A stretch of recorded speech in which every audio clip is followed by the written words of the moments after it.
Hi everyone, welcome back to CSC and IT tutorial for you.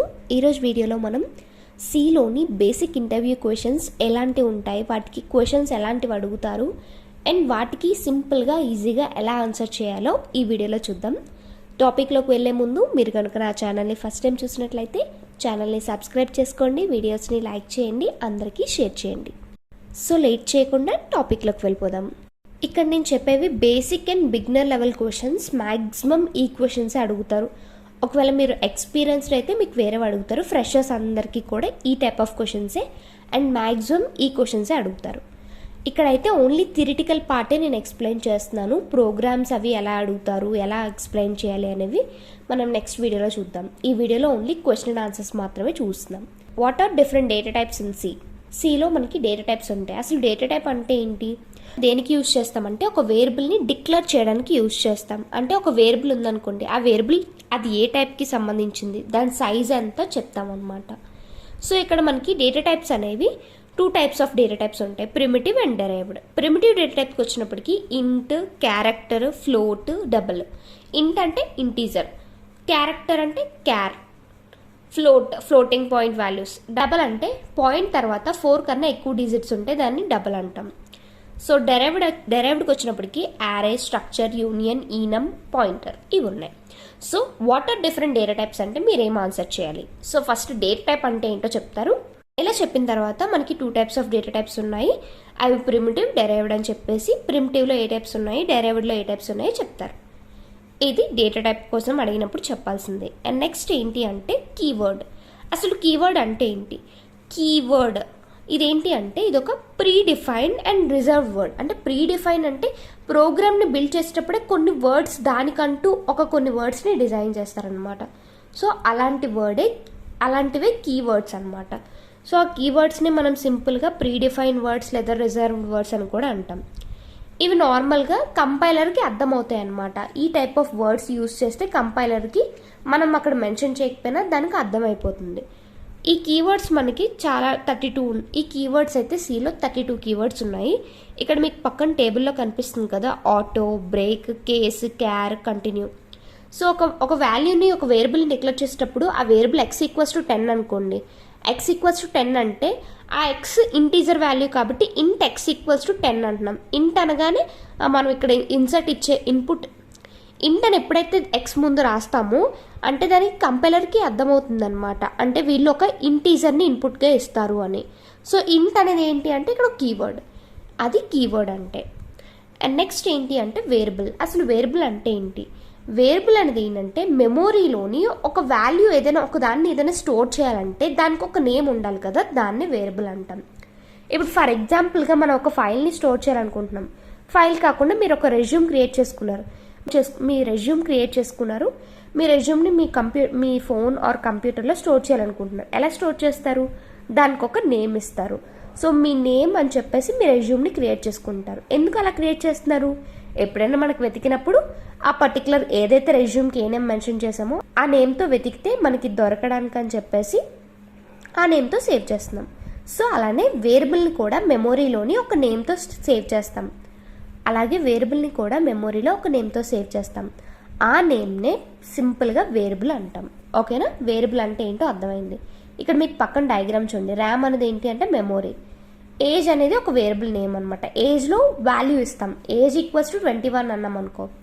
Age అనేది ఒక variable, ఆ ఏజ్ని store చేస్తుంది. Age అనే నేమ్తో 21 వాల్యూని స్టోర్ చేస్తుంది. అర్థమైందా?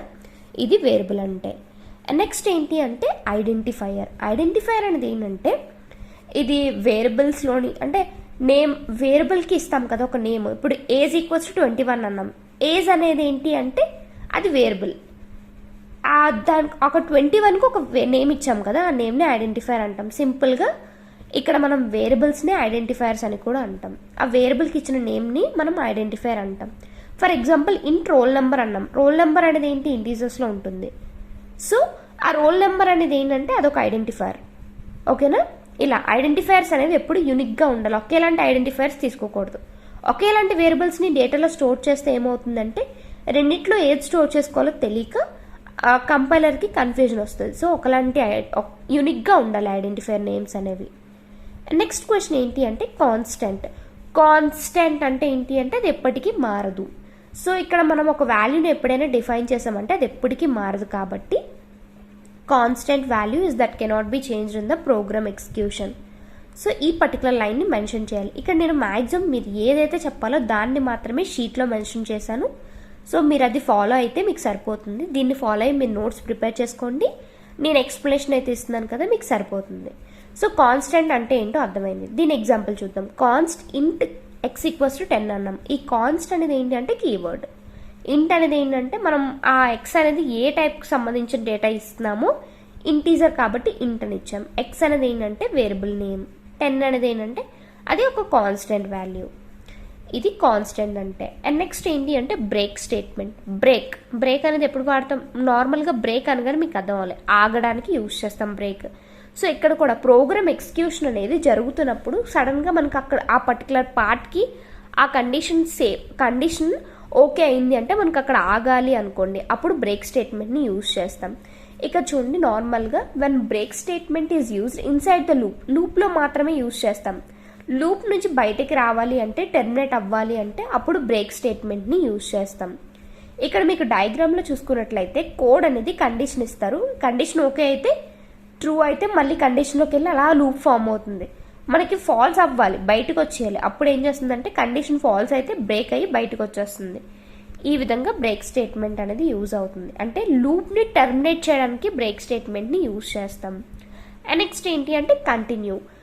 ఈ బ్రేక్ స్టేట్మెంట్కి ఆపోజిట్గా వర్క్ చేసేది కంటిన్యూ. అంటే మీరు అక్కడ ఆగిపోయింది మళ్ళీ కంటిన్యూ చేయాలి అంటే అప్పుడు మీరు కంటిన్యూ స్టేట్మెంట్ని యూజ్ చేస్తారనమాట.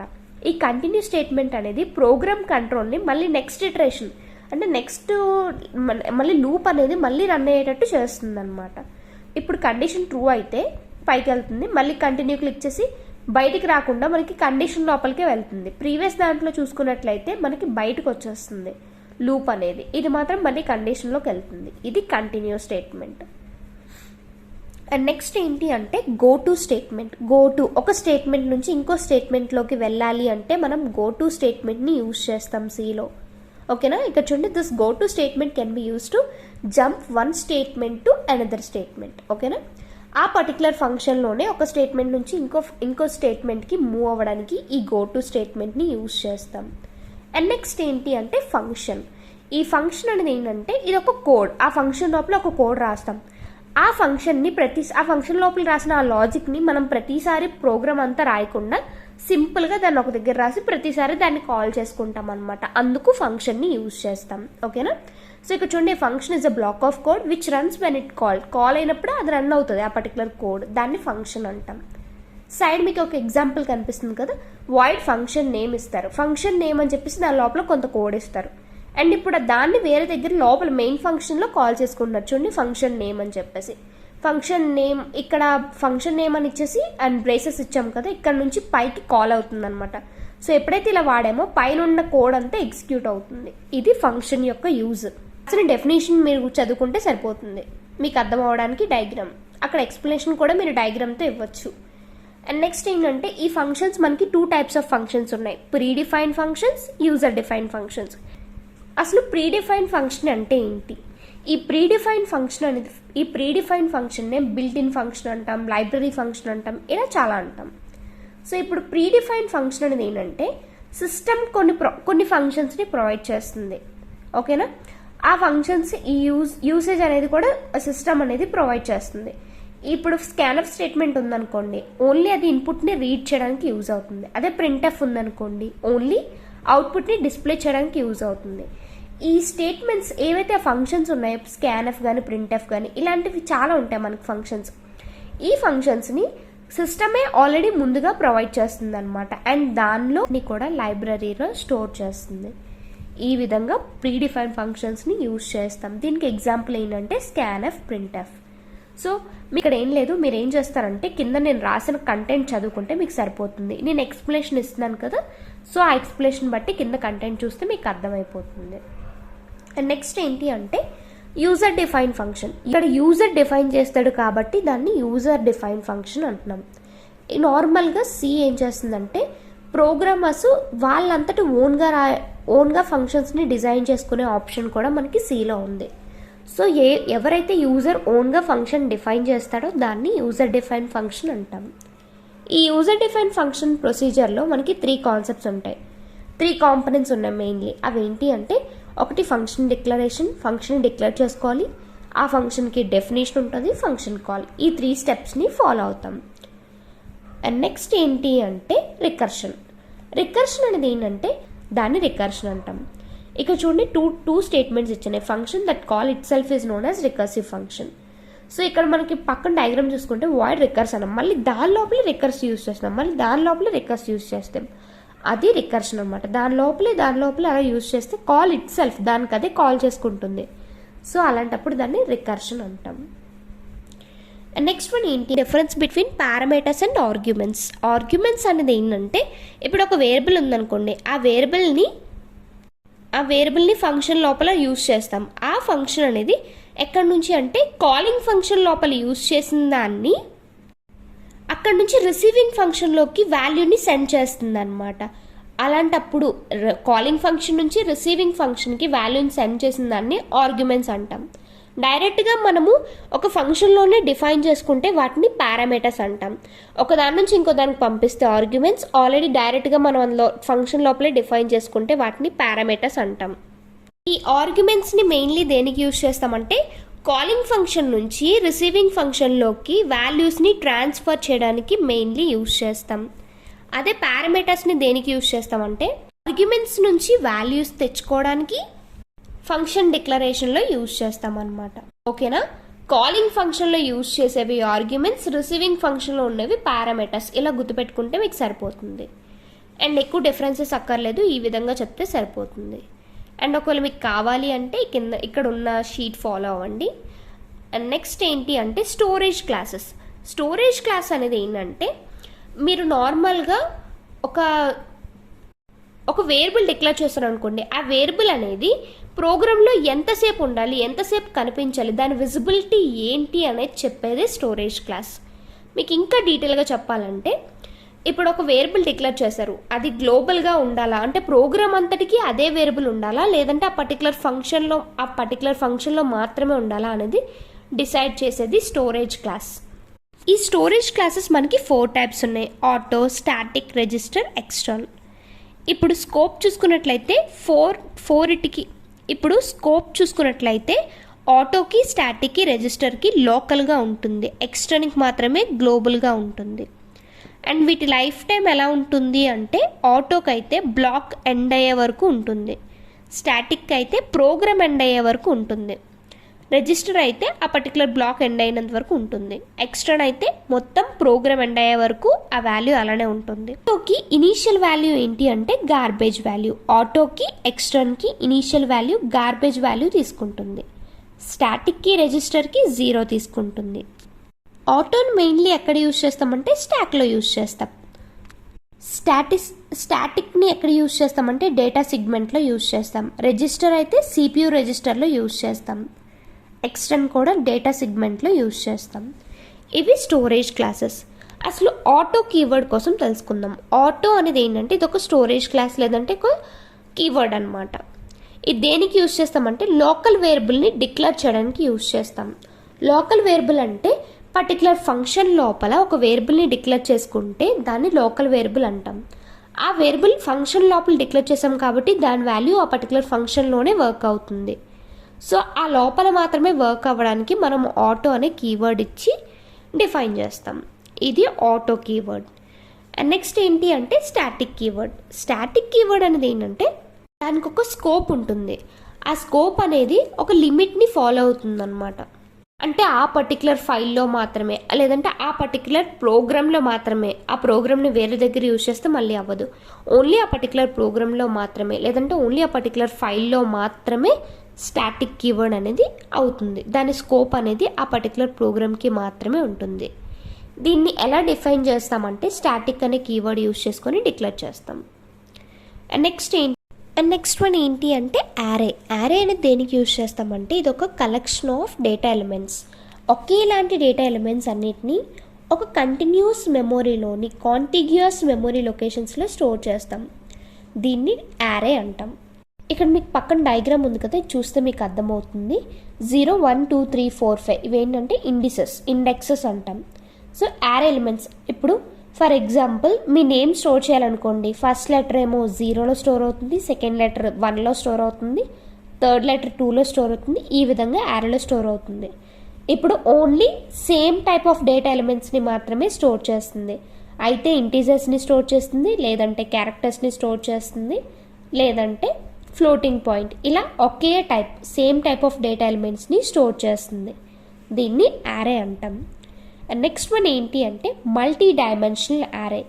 ఇదేంటి అంటే ఒక యారే ఉందనుకోండి, అది ఓన్లీ ఒక లైన్లోనే చూపిస్తుంది. ఒకవేళ మనకి మల్టిపుల్ లైన్స్ ఉన్నాయనుకోండి, అప్పుడు ఏం చేస్తామంటే మల్టీ డైమెన్షనల్ యారేని యూజ్ చేస్తాం. ఇది 2 కన్నా ఎక్కువ lines of data like rows and కాలమ్స్లో మనకి డేటాని స్టోర్ చేస్తుంది. అందుకు దీన్ని మల్టీ డైమెన్షనల్ యారే అంటున్నాం. ఈ పక్కన చూస్తే మీకు అర్థమవుతుంది ఎగ్జాంపుల్లో. సో అక్కడ చూడండి, రోస్ అండ్ కాలమ్స్లో మనం డేటాని స్టోర్ చేసాం. ఇది మల్టీ డైమెన్షనల్ యారే. ఇక్కడ మీకు చెప్పినట్టుగా ఆన్సర్ చేస్తే సరిపోతుంది. నెక్స్ట్ వన్ ఏంటి అంటే పాయింటర్ అనగానే అది దేన్నో పాయింట్అవుట్ చేస్తుందని అర్థమవుతుంది. ఏంటంటే ఇదొక వేరియబుల్ అనమాట.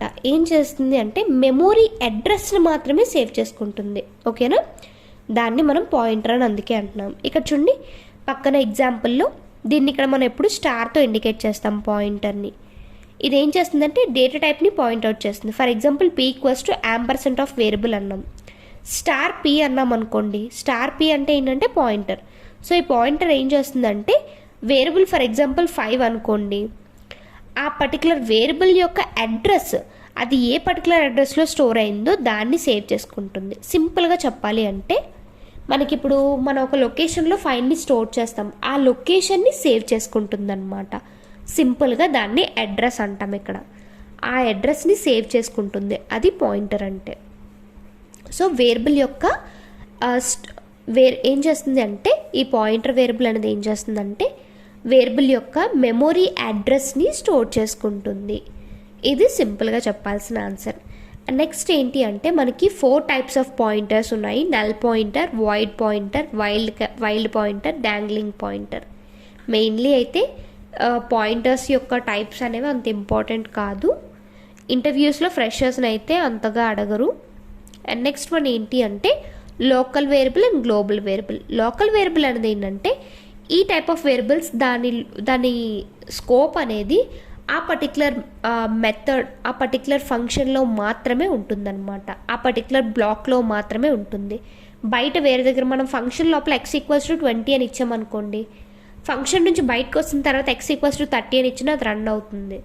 ఓకేనా, అదే గ్లోబల్గా ఒకసారి డిక్లేర్ చేసామనుకోండి వాల్యూని, అది గ్లోబల్గా ఇచ్చినప్పుడు గ్లోబల్గా ఫంక్షన్ బయట అండ్ మెయిన్ క్లాస్కి పైన ఇచ్చామనుకోండి, x=20 అని ఇచ్చామనుకోండి, మెయిన్ క్లాస్కి లోపల ఫంక్షన్కి బయట వాల్యూని డిక్లేర్ చేసామనుకోండి, ఆ వాల్యూ నువ్వు ప్రోగ్రామ్ అంతట్లో ఎక్కడ చేంజ్ చేయడం కావదు. ఒకవేళ చేంజ్ చేసినట్టు ట్రై చేస్తే మనకి అవుట్పుట్ అనేది రాదు. ఇదనమాట గ్లోబల్ వేరియబుల్ అనేది. దాని యాక్సెస్ దాని స్కోప్ మొత్తం ప్రోగ్రామ్ అంతా ఉంటుంది. అదే లోకల్ వేరియబుల్ అయితే ఆ పర్టికులర్ ఫంక్షన్లో మాత్రమే ఉంటుంది. ఈ విధంగా ఆన్సర్ చేయాలి. నెక్స్ట్ వన్ ఏంటి అంటే dynamic and static memory allocation. Static memory allocation అంటే ఏంటంటే మనకి కంపైలేషన్ అవుతుంటుంది కదా, అప్పటికప్పుడే వెంటనే ఆ కంపైల్ టైంలోనే మనకి మెమొరీ అలొకేట్ చేస్తుంది. ఎప్పుడైతే మనం కంపైల్ చేస్తామో, ఫస్ట్ కంపైల్ చేసి తర్వాత రన్ చేస్తాం కదా, కంపైల్ చేసినప్పుడే మనకి మెమొరీ అలొకేట్ చేస్తుంది, రన్ చేసినప్పుడు మనకు అవుట్పుట్ వస్తుంది. ఇది స్టాటిక్ మెమొరీ అలొకేషన్. అలొకేషన్ అనేది మనకి డేటాని అలొకేట్ చేస్తుంది, స్టోరేజ్ చేస్తుంది అంటే అది కంపైల్ టైంలో చేస్తే దాన్ని స్టాటిక్ మెమొరీ అలొకేషన్ అంటాం. అండ్ నెక్స్ట్ వన్ ఏంటి అంటే డైనమిక్ మెమొరీ అలొకేషన్. ఈ డైనమిక్ మెమొరీ అలొకేషన్లోని అది రన్ అవుతున్నప్పుడే అలొకేట్ చేస్తుంది అనమాట. డైనమిక్గా మనకి ఇచ్చిన ఇన్పుట్స్ బట్టి అలొకేట్ చేస్తుంది, అందుకు దాన్ని డైనమిక్ మెమొరీ అలొకేషన్ అన్నాం. అండ్ నెక్స్ట్ వన్ ఏంటి అంటే మ్యాలాక్ అండ్ క్యాలాక్. మ్యాలాక్ మెమొరీ అలొకేషన్ అంటాం, క్యాలాక్ అంటే కాంటిగ్యూస్ అలొకేషన్. రెండు కూడా మనకి ఈ డైనమిక్ అలొకేషన్లో యూజ్ అవుతాయి. ఈ మ్యాలాక్ అనేది ఏం చేస్తుందంటే డైనమిక్గా ఒక బ్లాక్ ఆఫ్ మెమొరీని అలొకేట్ చేస్తుంది మ్యాలాక్. అదే క్యాలాక్ ఏం చేస్తుందంటే ఇది కూడా డైనమిక్గా అలొకేట్ చేస్తుంది. కానీ మెయిన్లీ ఇక్కడ 2 డిఫరెన్సెస్ ఉన్నాయి క్యాల్లాక్కి మ్యాలాక్కి. డిఫాల్ట్గా క్యాల్లాక్ ఒక వాల్యూని ఇనిషియలైజ్ చేస్తుంది, డిఫాల్ట్గా 0 తీసుకుంటుంది. మ్యాలాక్లో అలా కాదు, డిఫాల్ట్గా ఏ వాల్యూని తీసుకోదన్నమాట. అదే క్యాల్లాక్లో చూసుకుంటే మ్యాలాక్తో కంపేర్ చేసుకుంటే క్యాల్లాక్లోని 2 పారామీటర్స్ లేదా 2 ఆర్గ్యుమెంట్స్ ఉంటాయన్నమాట. అదే మ్యాలాక్లో ఏ ఆర్గ్యుమెంట్స్ ఏ పారామీటర్స్ ఉండవు. ఇది మెయిన్ డిఫరెన్స్. రెండు కూడా మెమొరీని అలొకేట్ చేయడానికి యూజ్ అవుతాయి, కానీ క్యాల్లాక్ అనేది డిఫాల్ట్గా ఒక వాల్యూ తీసుకుంటుంది. అండ్ దీంట్లో మనకి 2 పారామీటర్స్ లేదంటే 2 ఆర్గ్యుమెంట్స్ ఉంటాయి. అండ్ నెక్స్ట్ వన్ ఏంటి అంటే స్ట్రింగ్. ఈ స్ట్రింగ్ అనేది ఏంటంటే సీక్వెన్స్ ఆఫ్ క్యారెక్టర్స్. అండ్ మనకి లైన్గా క్యారెక్టర్స్ని స్టోర్ చేస్తుంది అనమాట, అందుకు దీన్ని సీక్వెన్స్ ఆఫ్ క్యారెక్టర్స్ అంటున్నాం. అండ్ మనకి స్ట్రింగ్ అయిపోయింది అని ఎలా తెలుస్తుంది అంటే లాస్ట్లో /0 పెడితే ఆ స్ట్రింగ్ అనేది టెర్మినేట్ అయినట్టు అర్థం అనమాట. ఇక్కడ చూడండి క్యార్ ఒక స్ట్రింగ్ని ఎలా డిఫైన్ చేస్తామంటే char c of equals to c string, double కోట్స్లో పెడితే అది స్ట్రింగ్ అని అర్థం అనమాట. ఇప్పుడు దీన్ని ఈ విధంగా స్టోర్ చేస్తుంది. మీకు కింద చూడండి డయాగ్రామ్లో కనిపిస్తుంది కదా, స్ట్రింగ్ లాస్ట్లో /0 ఉంది అంటే అక్కడికి స్ట్రింగ్ ఎండ్ అయిందని అర్థం. నెక్స్ట్ వన్ ఏంటి అంటే స్ట్రింగ్ ఫంక్షన్స్. ఈ స్ట్రింగ్ ఫంక్షన్స్ అనేవి ఏంటంటే స్ట్రింగ్ని ఆపరేట్ చేయడానికి మనం కొన్ని ఫంక్షన్స్ లేదా ఆపరేషన్స్ని యూజ్ చేస్తాం, కొన్ని ఆపరేటర్స్ని యూజ్ చేస్తాం.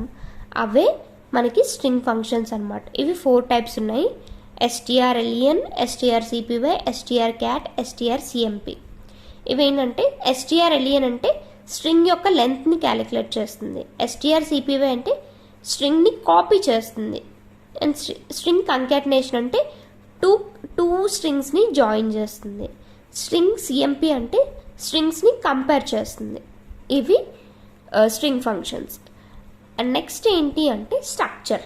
స్ట్రక్చర్ అనేది ఏంటంటే సేమ్ ఇది మనకి యారేలానే ఉంటుంది, కాకపోతే యారేలో ఏంటి అంటే సేమ్ టైప్ ఆఫ్ ఎలిమెంట్స్ని స్టోర్ చేస్తాం. ఇక్కడ ఏంటంటే స్ట్రక్చర్లోని డిఫరెంట్ టైప్ ఆఫ్ ఎలిమెంట్స్ని స్టోర్ చేయొచ్చు, ఒకే ప్లేస్లోని డిఫరెంట్ టైప్ ఆఫ్ ఎలిమెంట్స్ని స్టోర్ చేయొచ్చు. దీన్ని స్ట్రక్చర్ అంటాం. ఓకేనా, మీకు అక్కడ డెఫినేషన్ ఉంటుంది, మీరు అది ఫాలో అయితే సరిపోతుంది. ఇది నేను ఓన్లీ ఎగ్జాంపుల్ కోసమే ఎక్స్ప్లెయిన్ చేస్తున్నాను. మీకు ఎక్స్ప్లెనేషన్ అనేది తెలియాలి కాబట్టి ఇది నేను మీకు ఎక్స్ప్లెయిన్ చేస్తున్నాను.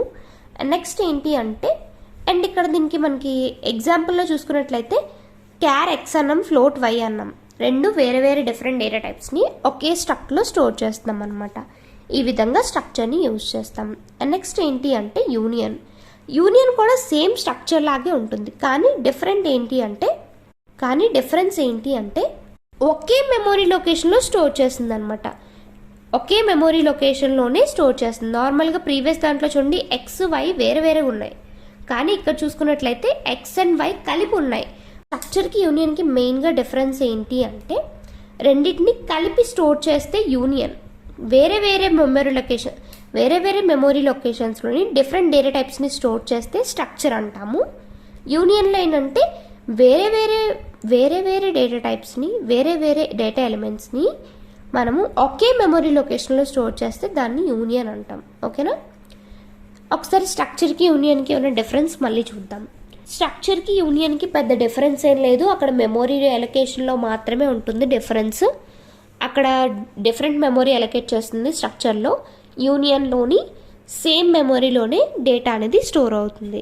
మీకు ఇంకా కావాలి అంటే ఈ టేబుల్ని రిఫర్ చేయండి. ఒకవేళ మీకు ఎగ్జాంపుల్లో చెప్పమని అడిగితే, మీకు ఒకవేళ ఎగ్జామ్లో ఈ క్వశ్చన్ అడిగినప్పుడు డిఫరెంట్ కీవర్డ్స్ యూజ్ చేస్తాం, స్ట్రక్ట్ యూనియన్ కీవర్డ్స్ యూజ్ చేస్తాం. అండ్ మెమొరీ లొకేషన్స్ వేరు, సేమ్ డేటా టైప్ ఎలిమెంట్స్ని స్టోర్ చేస్తుంది, బట్ మెమొరీ లొకేషన్స్ డిఫరెంట్గా ఉంటాయి. ఫస్ట్ పాయింట్లో కీవర్డ్స్ కోసం చెప్తారు స్ట్రక్ట్ అండ్ యూనియన్. సెకండ్ పాయింట్లో ఏంటంటే ఈ రెండు కూడా డిఫరెంట్ డేటా టైప్ ఎలిమెంట్స్ని స్టోర్ చేస్తుంది, కానీ స్ట్రక్చర్లో మనం డిఫరెంట్ మెమొరీ లొకేషన్ యూజ్ చేస్తాం, కానీ యూనియన్కి అయితే సేమ్ మెమొరీ లొకేషన్ని యూజ్ చేస్తామని చెప్తాం. స్ట్రక్చర్ని ఎవరైనా యాక్సెస్ చేయొచ్చు, ఇండివిజువల్ మెంబర్ ఎవరైనా యాక్సెస్ చేయొచ్చు, కానీ యూనియన్ని ఓన్లీ ఒక్కరు మాత్రమే యాక్సెస్ చేయగలరు. ఈ 3 పాయింట్స్ చెప్తే సరిపోతుంది. అండ్ లాస్ట్ వన్ ఏంటి అంటే ప్రీ ప్రాసెసర్.